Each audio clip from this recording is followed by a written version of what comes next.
बिस्मिल्लाहिर्रहमानिर्रहीम। अस्सलाम वालेकुम नाज़रीन, प्रोग्राम सच बात में आपको कहेंगे खुश आमदीद। मैं हूँ आपकी मेज़बान हुमार सलान और आज के प्रोग्राम का आगाज़ हम भी उसी बात से करेंगे, उसी मसले से करेंगे जो आजकल ज़बान ज़द आम है।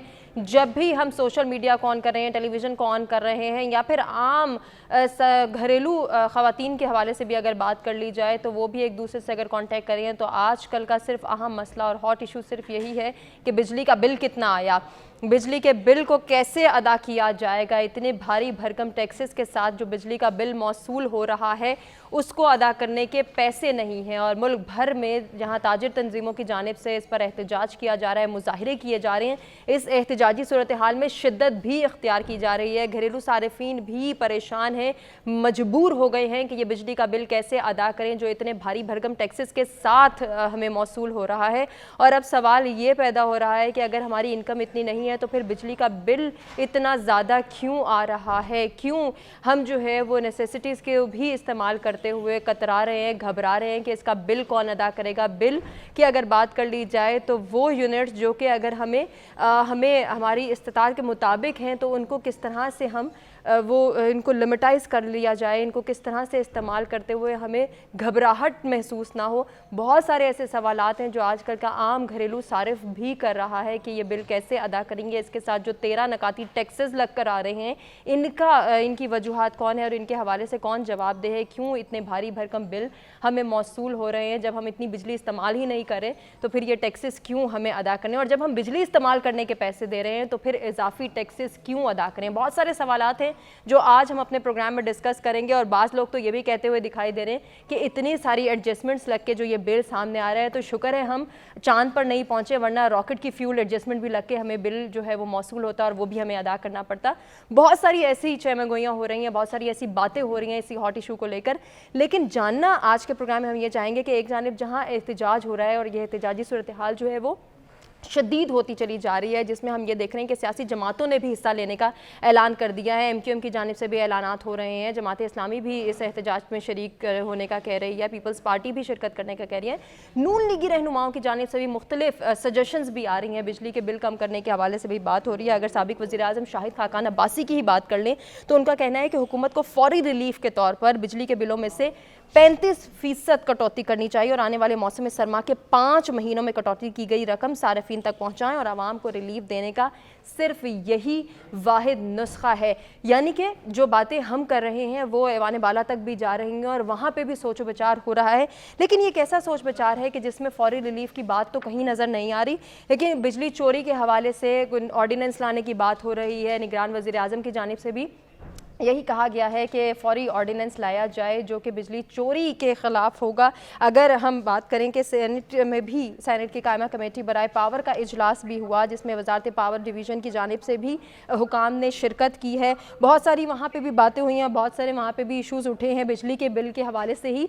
तो ये सजेशंस जो सामने आ रही हैं कि IPPs का मसला ना होता तो इतने बिल ना होते, डॉलर की कीमत ना बढ़ती तो इतना बिल ना आता, अगर डॉलर की कीमत कम हुई तो क्या कभी बिजली का बिल हमें कम मौसूल हुआ, ये भी सवालात हैं। बहुत सारे ऐसे सवालात जो जन्म ले रहे हैं। उसमें एक बहुत अहम सवाल ये भी है कि अशराफिया के जो फ्री यूनिट्स हैं या उनको फ्री बिजली फराहम की जा रही है, अगर उसमें कमी ले आएँ तो शायद आवाम को फौरी रिलीफ मिल सकता है। बिजली चोरी की भी बातें हो रही हैं कि बिजली चोरी को अगर कंट्रोल कर लिया जाए तो भी आवाम को रिलीफ मिल सकता है। अब अपने मेहमानों की जानिब हम यही बुनियादी सवाल रखेंगे, क्या अगर ऐसा लाया अमल तय कर लिया जाए जिसमें अशराफिया को दी जाने वाली फ्री बिजली पर कंट्रोल कर लिया जाए या फिर बिजली चोरी को कंट्रोल कर लिया जाए, तो क्या फिर आवाम को फौरी रिलीफ मिल पाएगा या नहीं मिल पाएगा। देखते हैं हमारे मेहमान क्या कहते हैं। जो मेहमान हमारे साथ मौजूद है तारुफ कराते हैं, गुफ्तगू का आगाज़ करते हैं।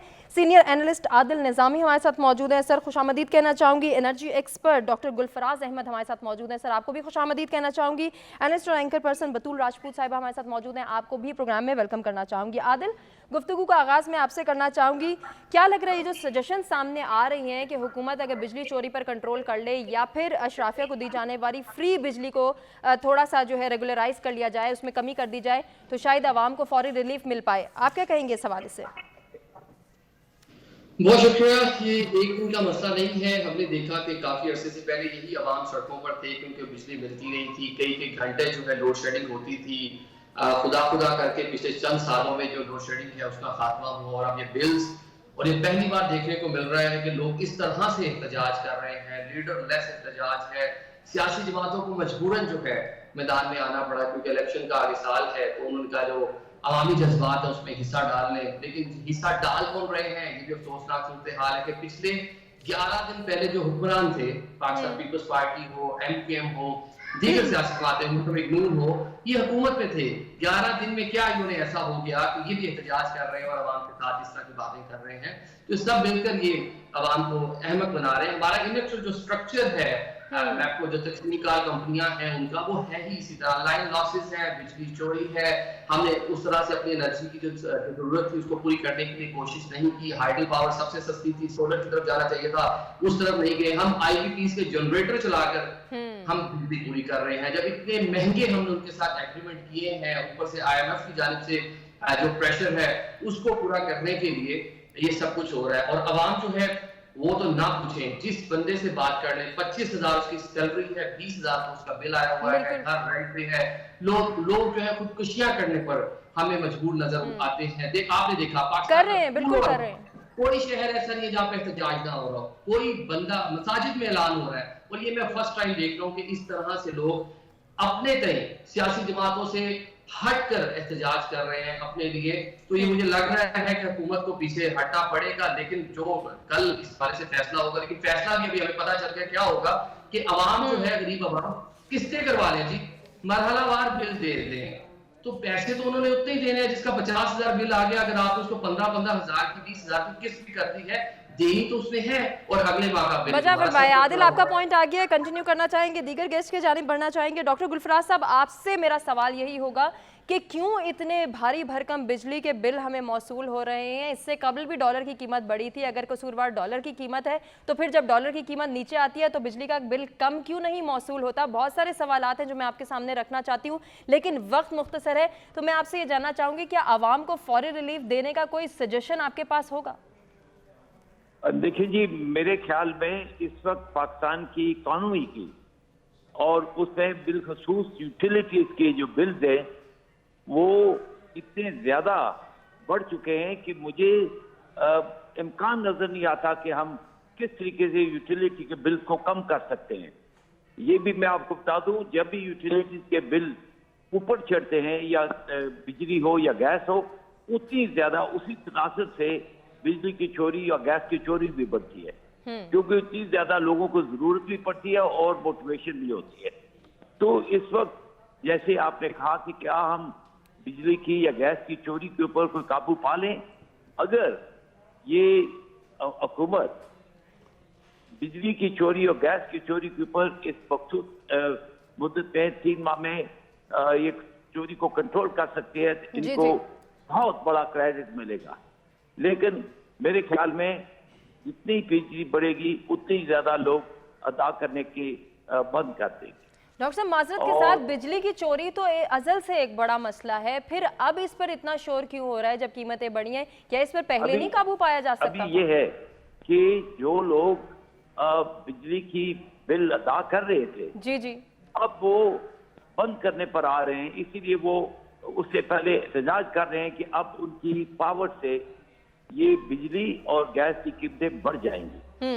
और उसके बाद जब एहतजाज करेंगे, पूरे मुल्क में एहतजाज होगा और बहुत बेचैनी फैलेगी, तो फिर सारे मिलकर जो है वो बिजली की कीमत जो बिल देने से इनकार कर देंगे और मुल्क में सख्ती बहरान आ जाए। ठीक हो गया डॉक्टर साहब, एक जानिब और मैं इशारा करना चाहूँगी, ये सस्ती बिजली कैसे जो है फराहम की जा सकती है आवाम को? बहुत सारे जो हैं वो मसाइल उठ रहे हैं, जहाँ वहाँ सजेशंस की जानिब भी हमें आना है। अगर सियासी जमातें भी एहतजाज करेंगी तो क्या आपको लगता है कि फौरी रिलीफ के बारे में सोचा जाएगा? क्योंकि अभी तक सिर्फ ऑर्डिनेंस लाने के बारे में बात हो रही है। बात यह है कि जो सियासी जमातें हकीकत में इस बिजली के बहरान की वजह है, कीमत बड़ी होने की वजह है, वो तो एहतजाज नहीं कर सकती। उसके ऊपर तो फिर एक लिहाज से बहुत क्वेश्चन मार्क आएंगे।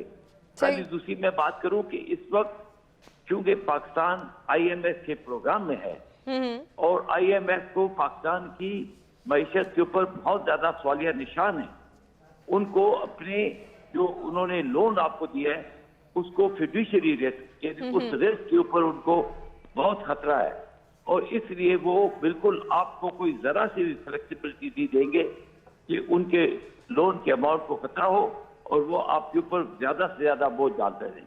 सही। अभी देखिए कि बिजली के बिलों के ऊपर इतनी ज्यादा टैक्सेस हैं, यानी सेल टैक्स है उसके ऊपर। ये तो सेल नहीं है, ये यूटिलिटी है। ये तो पाकिस्तान की मैशत की जड़ है। इसी से ज्यादा पैदावार होती है, चाहे वो जरी पैदावार हो, ट्यूबवेल चलते, चाहे आपकी सनती पैदावारों मशीनें चलती हैं, तो इसके ऊपर सेल टैक्स नहीं लग सकता। इनकी पैदावार के ऊपर सेल टैक्स लगता है। इसके ऊपर तो मेरे ख्याल में सुप्रीम कोर्ट में ये केस फौरन जाना चाहिए। ठीक हो गया डॉक्टर साहब। एक जानिब और इशारा करना चाहूंगी, जब बिजली इस्तेमाल करने के ही पैसे दे दिए तो फिर इजाफी टैक्सेस क्यों लागू किए जाते हैं? टेलीविजन का टैक्स हो या फिर मीटर के रेंट का टैक्स हो, ये हम क्यों अदा करें?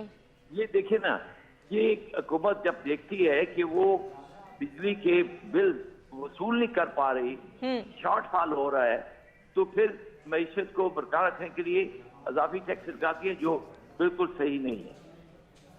ठीक हो गया। आदिल, आपकी जानिब बढ़ना चाहूंगी। हम ये देख रहे हैं कि सियासी जमातों की जानिब से भी ऐलानात किए जा रहे हैं कि वो भी बिजली के बिलों के खिलाफ जो अवाम एहतजाज कर रही है उसका हिस्सा बनेंगे या कॉल दी जा रही है। ये पीडीएम जमातें जो 16 महीने से इक़्तिदार में थी, जब इनके हाथ में कंट्रोल था, तब तो इन्होंने कोई शोर नहीं मचाया, अब क्यों एहतजाज में अवाम का साथ दे रहे हैं? देखिए हुमायूं, ये सिर्फ पीडीएम जमातें नहीं है, आप इसे पाकिस्तान तहरीक इंसाफ को भी शामिल कर लें। आप पिछले 5 साल चले जाएं, जो भी गवर्नमेंट में था, हुकूमत में था, ये आपको मंतक बताएंगे कि क्यों हमें बिजली महंगी करना पड़ रही है, क्यों पेट्रोलियम मसलात की कीमतें हमें बढ़ाना पड़ रही है, IMF का प्रेशर है, ये है वो है।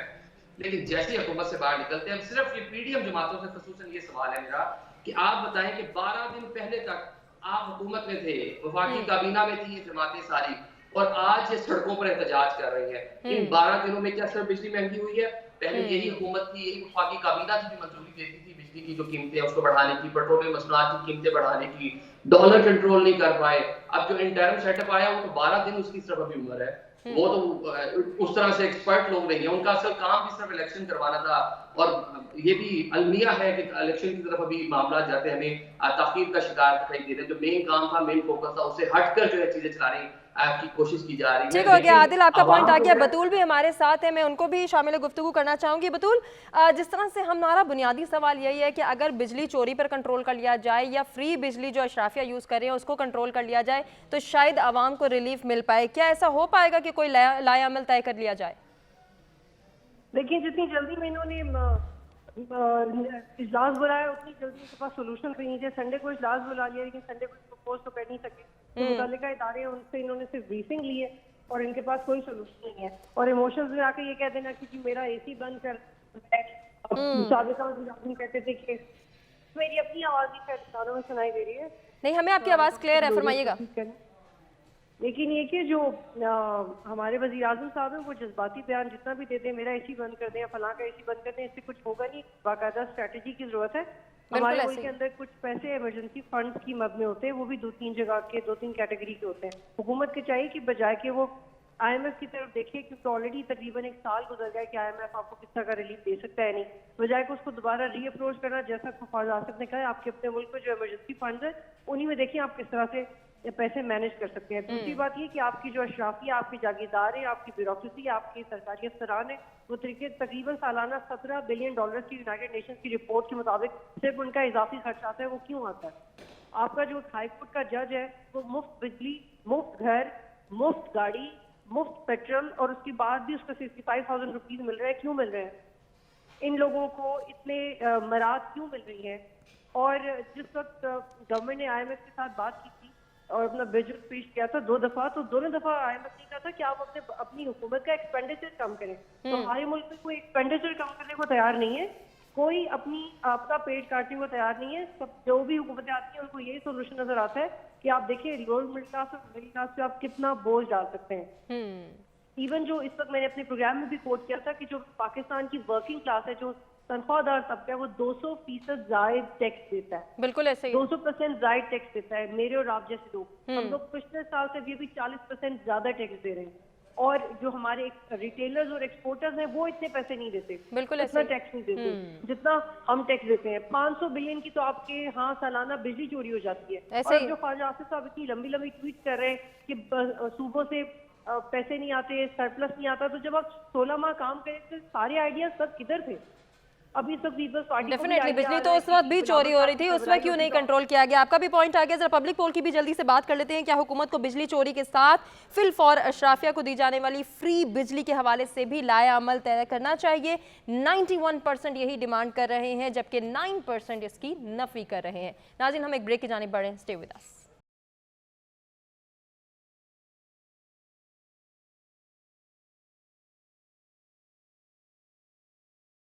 वेलकम बैक नाज़रीन। प्रोग्राम में एक मरतबा फिर से आपको कहेंगे खुशामदीद, जहां बिजली के बिलों के खिलाफ एहतजाज की कॉल दी जा रही है और एहतजाज जारी भी है। मुल्क के मुख्तलिफ शहरों में आवाम की जानिब से एहतजाज किया जा रहा है और कहा यह जा रहा है कि इस वक्त जो है वो मैदान बाला तक भी इस एहतजाज की गूंज है और वहाँ पर भी ये बातें हो रही है कि किस तरह से आवाम को रिलीफ दिया जाए, लेकिन फौरी रिलीफ की कोई खबर सामने नहीं आ रही। अगर खबर सामने आई है तो निगरान वज़ीर आज़म की जानिब से यही आई है कि ऑर्डिनेंस लाया जाए और ऑर्डिनेंस जो है वो बिजली चोरी के खिलाफ लाया जाए। बहुत सारी ऐसी बातें हैं जो कि हम कंटिन्यू करना चाहेंगे। एक तजवीज़ सामने आई है ईरानी सफ़ीर की जानिब से, ज़रा इस पर भी बात कर लेते हैं, इस पर भी गौर कर लेते हैं कि अगर ऐसा हो जाए तो क्या आवाम को रिलीफ मिल पाएगा? वो आवाम जो इस वक्त बिजली के भारी बिलों को जो है वो अदा करने की पोजीशन में नहीं है और लोग खुदकुशियाँ कर रहे हैं। ऐसा नहीं कि ये महज ये बातों की हद तक है, लोग हकीकतन खुदकुशी करने पर मजबूर हो गए हैं और खुदकुशियाँ कर भी रहे हैं। आज भी ये खातून ने खुदकुशी की है कि बिजली का बिल कैसे अदा करें।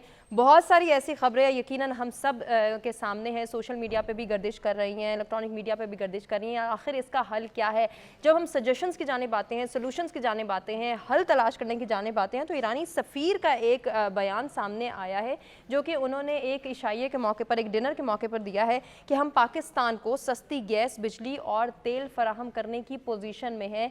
अगर ऐसा हो जाता है तो क्या आवाम को रिलीफ मिलेगा? सिर्फ अगर इस बात तक ही रहें और थोड़ा सा माजी की जानिब जाएं तो रूस ने जब तेल भेजने का कहा था तो हमें ये लगा था कि शायद पाकिस्तान में जो है वो तेल की कीमतें कम हो जाएंगी, पेट्रोलियम मसनूआत की कीमतें कम हो जाएंगी।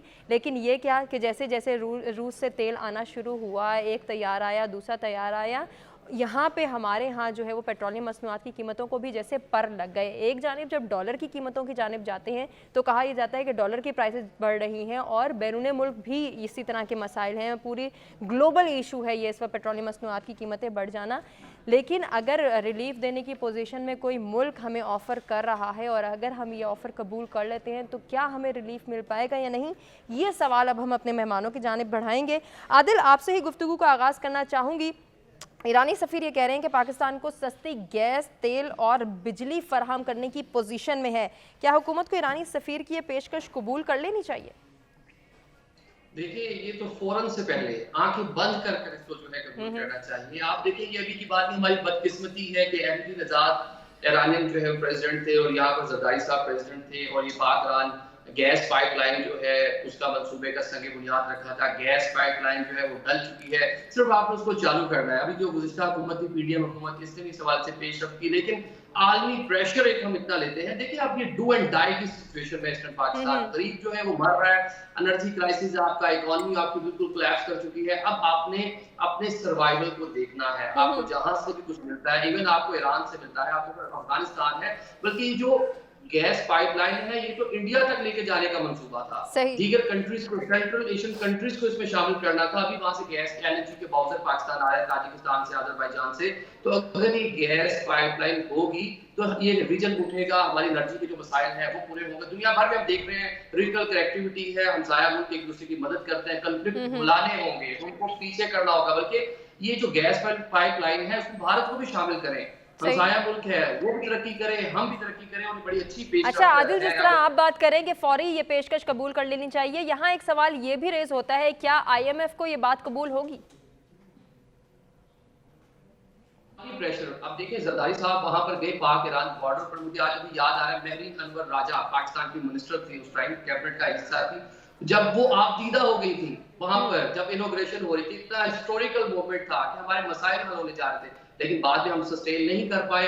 इंटरनेशनल प्रेशर, वही यूरोप का प्रेशर, अमेरिका का प्रेशर, अमेरिका की जो सैंक्शंस हैं ईरान के ऊपर, अभी हमें उससे बाहर निकलना है। अभी हाल ही में कुछ अच्छी चीजें हुई, हमारे जो बॉर्डर एरियाज हैं वहां पर एनर्जी की जरूरियात ईरान से आ रही हैं, गवादर में आ रही हैं। इसके साथ जो फ्यूल है वो बेशक इलीगल वे से आ रहा है, लेकिन हमें वो डॉलर भी स्पेंड करने पड़ रहे हैं। हमें डॉलर वो भी स्पेंड करने पड़े। बलोचिस्तान में, इंटीरियर सिंध में, साउथ पंजाब में जो ईरानी पेट्रोल डीजल आता है उसकी वजह से शायद आपकी इकोनॉमी थोड़ी सी बची हुई है, वरना वो भी आपको डॉलर्स में पे करना पड़ेगा। तो हमसाया मुल्क है, इजीली कम्यूट हो सकता है, कनेक्टिविटी है, इजीली हम उनसे ले सकते हैं। आलमी दुनिया को छोड़ दें, जब उनके अपने मफादात होते हैं तो वो एक दूसरे से मिलते हैं। चाइना और अमेरिका का रिफ्ट है, सर जंग आज भी जारी है, लेकिन सबसे बड़ी ट्रेड दोनों ममालिक के दरमियान है। रशिया के साथ भी यही मामला है। तो हमें भी इन कन्फ्लिक्ट से निकलना होगा, इंडिया के साथ रिलेशन अच्छे करने पर। सबसे बढ़कर मुस्लिम हमारा हमसाया मुल्क है, इस्लामी बादल मुल्क है। सबसे पहले उसने पाकिस्तान को जो है कबूल किया था, सबसे पहले पाकिस्तान को तस्लीम किया था। तो हमें अपने रवाबित जो है उनके साथ स्ट्रॉन्ग करने चाहिए ईरानी गवर्नमेंट के साथ, और इस गैस पाइपलाइन को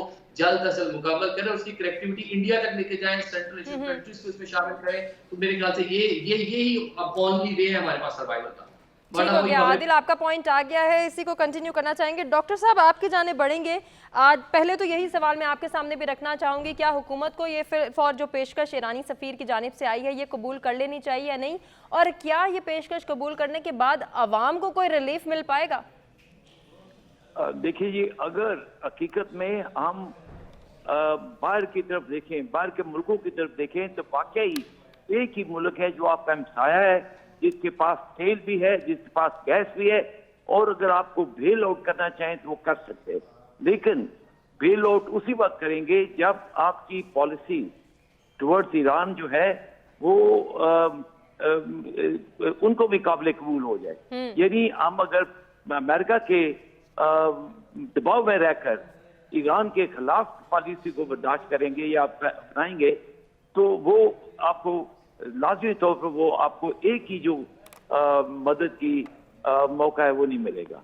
अब देखें, ये जो IMF है, IMF भी आपके ऊपर दबाव इसलिए डालेगा कि वो चाहते हैं कि आप अमेरिका के कैंप में ही रहो, और जब तक, और फिर देखें हमें हकीकत की बात करनी चाहिए। ये पाकिस्तान के अंदर जितने भी सियासी हालात बदले हैं वो अमेरिका की वजह से बदले हैं। वो आपको इतनी आसानी से इस बहरान से बचने नहीं देंगे कि आप ईरान से लेकर तो बच जाए। तो मुल्क जो है वो आपको दे सकता है, तेल भी सकता है, गैस भी दे सकता है, साथ ही वाकई है आना जाना भी उधर से तेल की कोई मुश्किल नहीं है, और जो बहरान कम करने के लिए वो हमें डिस्काउंटेड प्राइस पर भी दे सकते हैं। अच्छा डॉक्टर साहब, यहाँ ये सवाल भी पैदा होता है, जब रूस से तेल आने की बात हो रही थी तो हमें लग रहा था कि शायद हमें फौरन ही रिलीफ मिल जाएगा, लेकिन फिर पता चला कि वो क्रूड फॉर्म है, उसकी रिफाइनरी का मसला है, रिफाइन होगा तो ही पता चलेगा कि वो पेट्रोलियम मसनूआत के लिए कारआमद साबित हो सकता है, नहीं साबित हो सकता, बहुत सारे सवाल थे। तो ऐसा तो नहीं कि अगर हम ईरान की भी ये पेशकश कबूल करते हैं तो फिर ये मसाइल आएंगे कि फिलफौर हम ये यूटिलाइज नहीं कर सकते बिजली, गैस या तेल? देखें, जहाँ तक गैस का तल्लक है, वो कोई भी अगर तरीका हो, थोड़ी सी कोई गैस पाइपलाइन, छोटा सा गैप बाकी है, चंद महीनों में पूरा हो सकता है, और गैस पूरी पाकिस्तान में वो गैस जो उनकी एक्सेप्टेबल क्वालिटी आ सकती है। जहाँ तक तेल का तल्लक है, वो भी शॉर्टेस्ट मुल्क है, जो उनकी बंदरगाह है वो उसके बिल्कुल हमारे बिल्कुल नजदीक वाक़ है, वो भी जल्दी आ सकते। ईरान का तेल लाइट तेल है जो हमारी रिफाइनरीज बाद से लेती हैं। हम पहले ईरान से तेल कीमती भी लेते थे, लेकिन बाद में आकर प्रेशर में आकर तो हमने वो तेल बंद कर दिया। तो इसलिए मेरे ख्याल में इस वक्त पाकिस्तान के लिए अगर कोई मौका है, अगर पाकिस्तान अपनी माली और माशी इस वक्त की जो सख्त एक हालत है उसको लेकर, तो अमेरिका को कन्विंस करे कि आप हमें बचने दो, हम आपके दोस्त हैं, लेकिन हमें खत्म करने के लिए मजबूर ना करो। ठीक हो गया डॉक्टर साहब, आपका पॉइंट आ गया, इसी को हम कंटिन्यू करना चाहेंगे। बतूल, जैसे सवाल हम करें कि क्या ईरानी सफ़ीर की पेशकश कबूल कर लेनी चाहिए हुकूमत को, लेकिन सवाल ये आता है कि क्या अमेरिका को हम कन्विंस कर पाएंगे, IMF को ये मंजूरी मिल पाएगी, या फिर हम ये उसको काबिल कबूल जो है वो कन्विंस कर सकते हैं कि उसको ये काबिल कबूल हो जाए कि हम ये रिलीफ हासिल कर सकें, थोड़ी सी मुसीबत से कम हो सकें, आवाम को कोई जो है वो खुशखबरी दे सकें? देखिए IMF को भी काबिल कबूल नहीं होगा। अगर उनको होता तो वो इस चीज़ में 1 साल नहीं लगाते। ये हमारी अपनी नाइडी है, उसके अंदर से आप अपना काम नहीं करना चाहते, आप आवाम को राजी करना चाहते हैं। ये आवाम ये IMF को भी नजर आ रहा है। हम सारा मसला IMF और अमेरिका के ऊपर नहीं डाल सकते। इस बात को आप समझें, और एज मीडिया भी हमें ये रिस्पॉन्सिबिलिटी से रिपोर्ट करना चाहिए कि चाहे वो रशियन डील है या ईरान से डील है। इससे मतलब नहीं कि जब वो कोई ऑफर कर देता है तो फौरन से आपको रिलीफ मिलने लग जाता है। ऐसा हरगिज नहीं होता। पहले भी हमने पूरे 6 महीने स्टोरी सुनाई जी, रशियन तेल आ रहा है, सस्ता तेल मिलेगा। अब तक तो सस्ता नहीं हो रहा, लोगों की जेबें खाली हो गई हैं। ऐसा ही है, अभी तो सुनने में आ रहा है 30 रुपए और महंगा हो रहा है। जी एग्जैक्टली, क्योंकि आपने की कंडीशंस को पूरा करना है, तो गवर्नमेंट की कोई तैयारी नहीं है। जिस एनर्जी से वजीर आजम ने बुलाया था, उस एनर्जी से उनको सोल्यूशन नहीं मिल सका। अगर इन हुक्मरानों में हिम्मत है तो अपने अकाउंट से पैसे निकाल के टैक्सेस दें, अपने मराद खत्म करके लोगों के बिजली के बिल सस्ते करें। इन लोगों को अपनी जेबें खाली करनी होगी, क्योंकि हमारी जेबें तो खाली हो गई। अच्छा, ये जो आप सजेशंस दे रही हैं यकीनन ये कारआमद साबित हो सकती हैं, लेकिन यहाँ तो हम ये देख रहे हैं कि सियासी रहनुमा जो है वो एहतजाज में शमूलियत इख्तियार करने की कॉल दे रहे हैं। तो क्या लग रहा है, क्या एहतजाज के जरिए कोई खुशखबरी मिल सकती है? वो सिर्फ इसलिए हो रहा है कि इलेक्शंस है, और CCI की मीटिंग से पहले तो पीपल्स पार्टी को नहीं पता था कि वो लोग क्या करने वाले हैं। तो ये सिर्फ इलेक्शंस करीब है तो उन्हें कोई ना कोई नैरेटिव देना है कि हम क्या करें, वरना ये सबको पता था कि डिलिमिटेशन में कितना टाइम लगेगा। और ये बहुत डिस्टर्बिंग है। पीपल्स पार्टी का जो माइंड चेंज हुआ है सिर्फ इसी हुआ है कि अपने वोटर्स को एंगेज करना चाहते हैं। नून लीग अपने वोटर्स को एंगेज करना चाहती है। किसी भी पार्टी के पास कोई सोल्यूशन नहीं है। और अगर आर्मी ने जंप इन किया, एस्टेब्लिशमेंट जंप इन किया, वो इसलिए कि पाकिस्तान के पास कोई सोल्यूशन नहीं है। और हम इसीलिए सुन रहे हैं कि ये सेटअप लंबा चल सकता है। उसकी वजह है कि इस वक्त सबकी जो तवज्जो है, एटलीस्ट पाकिस्तान के जो मुख्तलिफ हल्के हैं, वो चाहते हैं कि इकोनॉमी स्टेबलाइज हो जाए। बाकी जो सियासी जमातें हैं वो सिर्फ इस बात का वेट कर रही है कि कहीं इलेक्शन जल्दी ना हो जाए और लोगों को उनकी बुरी परफॉर्मेंस का एहसास हो तो उनको वोट नहीं पड़ेगा। ये वो फैक्ट है, उसको हमें एडजस्ट करने की जरूरत है। तो इस बहरान का हल आपकी नज़र में कैसे निकल सकता है? आप जल्द अज जल्द इलेक्शंस करवाएं। जो भी गवर्नमेंट आती है मैंडेट लेके, वही IMF के साथ इंटरनेशनली डील करे, क्योंकि वो एक लेजिटिमाइज गवर्नमेंट होगी।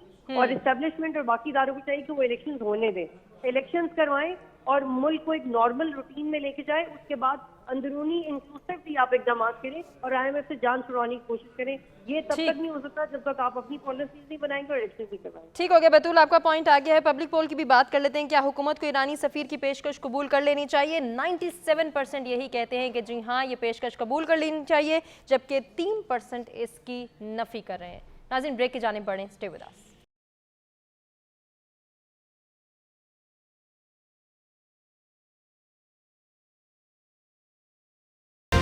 वेलकम बैक नाज़रीन। प्रोग्राम में एक मरतबा फिर से आपको कहेंगे खुशामदीद। बढ़ेंगे अपने एक और टॉपिक की जानिब। और जैसे हम बात करते हैं कि पाकिस्तान में या तो रिसोर्सेज की बहुत कमी है, जो रिसोर्सेज हमें मुहैया हैं उनको अफोर्ड करने की अब शायद सकत बाकी नहीं रही। पानी का मसला एक ऐसा मसला है जो कि कई इलाकों में शायद अज़ल से ही चल रहा है। जब से पाकिस्तान बना है, बच्चों को, बड़ों को पीने का साफ़ पानी मैसर नहीं है। जिन इलाकों में मैसर है वहाँ कदर नहीं है। बहुत सारी ऐसी चीज़ें हैं जो कि साथ साथ चल रही हैं। लेकिन आपको अभी बताएं, जिस रिपोर्ट के हवाले से हम तस्करा कर रहे हैं, अक़वाम मुत्तहिदा के इदारे यूनिसेफ ने एक रिपोर्ट जारी की है जिसमें यह बताया गया है कि पाकिस्तान में बदतरीन सैलाब गुजर जाने के 1 साल बाद भी बच्चों को, बड़ों को पीने का साफ़ पानी मुहैया नहीं है। अब इसका कसूरवार कौन है? कौन बच्चों को साफ़ पानी जो है वो मैसर कर सकता है? इस पर बात करेंगे। अक़वाम मुत्तहिदा के मुताबिक पाकिस्तान में बदतरीन सैलाब के 1 साल बाद भी 40 लाख बच्चे साफ़ पानी पीने से महरूम हैं। यूनिसेफ की रिपोर्ट में कहा गया है कि पाकिस्तान के बच्चों को नहीं भूल सकते हैं। सैलाब का पानी तो चला गया, लेकिन बच्चों की मुश्किलात अभी बाकी हैं। रिपोर्ट में ये भी बताया गया है कि पाकिस्तान में सैलाब मुतासरा इलाकों में बहाली का काम जारी है, लेकिन बहुत से लोगों तक रसाई नहीं हो सकी। इसलिए पाकिस्तानी हुकूमत सैलाब मुतासरा बच्चों और ख़ानदानों के लिए सरमायाकारी में इजाफा करे। अब सवाल हम अपने मेहमानों को जानिब ये रखेंगे कि क्या 1 साल बाद भी सैलाब मुतासरीन को बुनियादी सहूलियात और ज़रूरियात ना मिलने का कसूरवार PDM हुकूमत है? आदिल, क्या कहना चाहेंगे इस हवाले से? हमारी तो इतनी कैपेसिटी है नहीं। हमने देखा जब सैलाब आया तो एंटोनियो गुतेरेस जो है कौम मुत्तहिदा के सेक्रेटरी जनरल वो पाकिस्तान आए, उन्होंने सारा दौरा किया, उसके prime minister Pakistan, foreign minister Pakistan, United nation के अमेरिकन प्रेसिडेंट ने इमदाद की अपील की, शीला जैक्सन ने इमदाद की अपील की, 81 करोड़ डॉलर जो है वो पाकिस्तान की जानिब से और कौम मुत्तहिदा की जानिब से डिमांड किया गया था दुनिया से, लेकिन उसका सिर्फ 21% जो है वो हुकूमत पाकिस्तान को मसूल हुआ। 12 गवर्नमेंट ऑफ पाकिस्तान की जानिब से अक़वाम मुत्तहिदा को याद दहानी कराएगी, लेकिन दुनिया ने उस तरह से हमारी मदद नहीं की जिस तरह से करनी चाहिए थी। हालांकि कार्बन एमिशन में हमारा जो हिस्सा है वो 1% से भी कम है और मौसमाती तब्दीली से सबसे ज्यादा दुनिया में मुतासिर मुल्क जो है उनमें पाकिस्तान जो सर-ए-फ़हरिस्त है। अब ये अदारे हैं रिपोर्ट जारी कर रहे हैं, दुनिया का काम था कि क्लाइमेट चेंज से जिस तरह पाकिस्तान जो है वो मुतासिर हुआ है, यहाँ आकर मदद की जाती उस तरह से मदद नहीं की गई। हमारी अपनी तो उस तरह से कैपेसिटी नहीं है, हमारे बेसिक जो इश्यूज है वो एड्रेस नहीं हो रहे। ये तो आप सैलाबज़दा इलाकों की बात कर रही हैं, आप ओवरऑल पाकिस्तान में किसी भी एरिया में चलते लोग आज भी पानी ज़ेर ज़मीन जो मौजूद है जिसमें आर्सेनिक की मिकदार बहुत ज़्यादा है, जिसमें आपकी कैल्शियम की, आयरन की मिकदार बहुत ज़्यादा है, बच्चे मुख्तलिफ बीमारियों में, मेदे की बीमारियों में, हेपेटाइटिस मतलब मल्टीपल डिजीज जिसमें स्किन के जो मसाइल हैं वो भी शामिल हैं, उसमें मुब्तला है। बड़े शहरों में चले कदरे सूरत हाल बेहतर है, सिंध है, साउथ पंजाब है, बलोचिस्तान है, वहां तो लोग आज भी जो बारिश का पानी स्टोर होता है उसको पीने पर मजबूर है, तो वहां तो पूरा साल ही सूरत हाल ही रहती है। जो रिपोर्ट आई है कि सैलाबज़दा इलाकों में ये सूरत हाल है, वहां भी मामला एड्रेस करने की, बेहतर करने की जरूरत है, लेकिन इसके अलावा जो पाकिस्तान के डिप्राइव्ड इलाके हैं जिनका मैंने अभी तस्करा किया, नाम लिया, तो वहां वैसे हालात जो है वो बेहतर करने की जरूरत है हमारी अपनी। तो अच्छा आदिल, अगर साबका हुकूमत की थोड़ी सी मजीद बात कर ली जाए तो हमने देखा कि सिंध हुकूमत की जानिब से बार बार डिमांड की जा रही थी सैलाब मुतासरीन की बहाली के लिए फ़ंड रेज़ किए जाएँ। साबिक़ वज़ीर आज़म शहबाज शरीफ ने एट द एंड वो फ़ंड भी जो है उसकी मंजूरी दे दी, तो कहीं ना कहीं हम ये देख रहे हैं कि बहाली के काम पे उतना जोर नहीं दिया गया जितना फ़ंड रेजिंग और फ़ंड की मंजूरी पर दिया गया।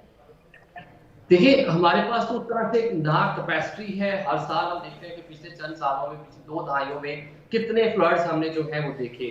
हर में जो है आलमी दुनिया ने हमारी मदद की, हमसाया ब्रादर इस्लामिक ममालिक ने हमारी मदद की, तुर्की ने मदद की, यूनाइटेड नेशन के बैन तले जो ममालिक हैं उन्होंने पाकिस्तान की मदद की।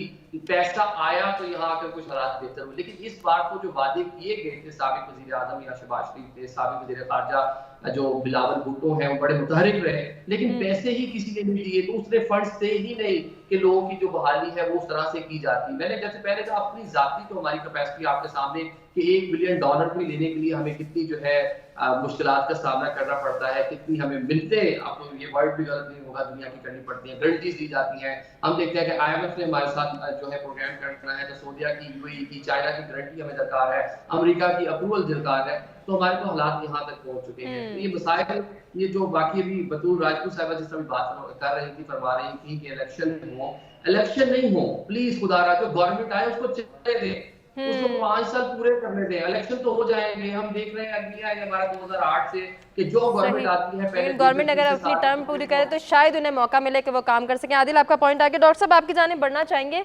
1 साल गुजर गया, अभी जिस तरह से आदिल भी बात कर रहे थे कि मुख्तलिफ ममालिक ने हमारी मदद भी की, जब सैलाब आया, सैलाब से मुतासरीन की बहाली के लिए भी काम करने के लिए मदद फराहम की गई, तो क्या इतना भी हक नहीं था इन बच्चों का कि इन्हें सिर्फ साफ पानी ही मुयस्सर हो जाता? देखिए जी, जो इसमें एक स्ट्रक्चरल फ्लॉ है, जैसे पाकिस्तान की गवर्नमेंट की एफिशिएंसी को देखते हैं, एडमिनिस्ट्रेशन को देखते हैं और इसमें गैर शफाफियत को देखते हैं, तो उनको यकीन नहीं है कि जिस मकसद के लिए वो पाकिस्तान को इमदाद देना चाहेंगे उस मकसद तक पैसे मिलेंगे। मसलन अभी तक जो पैसे मिले भी थे वो भी खर्च नहीं हो सके और दूसरा सैलाब आने वाला है, तो इसलिए ये पाकिस्तान की अपनी क्रेडिबिलिटी है।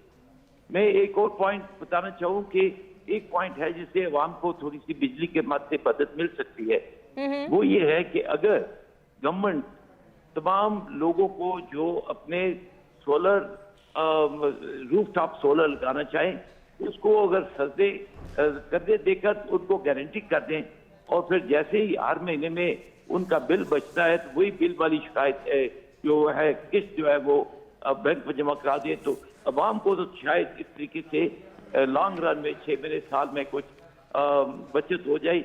लेकिन जहां तक हुकूमत का तल्लक है, जो बिजली जितनी बिक्री बंद हो जाएगी उतनी ही ज्यादा हुकूमत को ये कैपेसिटी प्राइस देनी पड़ेगी और वो हुकूमत के लिए बहुत मुश्किल हो जाएगा।